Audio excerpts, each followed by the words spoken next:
Hi friends, welcome back to Ramadevi vlogs. ఈరోజు మేము తదినమును అమ్ముకుంటాం. తదినం కోసమని ముందుగా కుడుములను తయారు చేసుకోవాలి. బియ్యం పిండి 16 కుడుములు 2 దుబ్బలలో చేసుకోవాలి.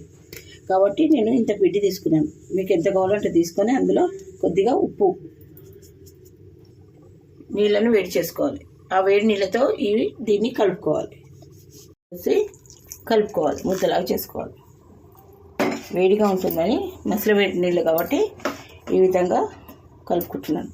కొంచెమంది ఈ నోముల్ని వినాయక చవితి రోజు చేసుకుంటారు, కొంచెమంది తదే రోజు చేసుకుంటారు. మాకు తదే నోములు ఉన్నాయి కాబట్టి మేము తదే రోజు నమ్ముకుంటాం.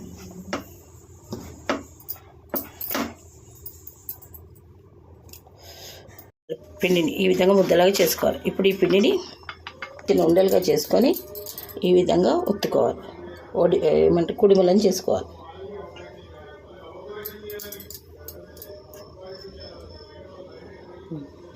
ఇడ్లీ పాత్రలో కానీ ఆవిరికి కానీ ఉడికించుకోవాలి. ఆవిరికి ఉడికించుకున్నప్పుడు గిన్నెలో నీళ్ళు పోసి నీళ్ళు వసుతున్నప్పుడు జల్లెడకి నూనె రాసి జల్లెడలో పెట్టి మూత పెట్టి ఆవిరికి ఉడికించి. ఇప్పుడు నేను ఇడ్లీ పాత్రలో పెట్టుకుంటున్నాను.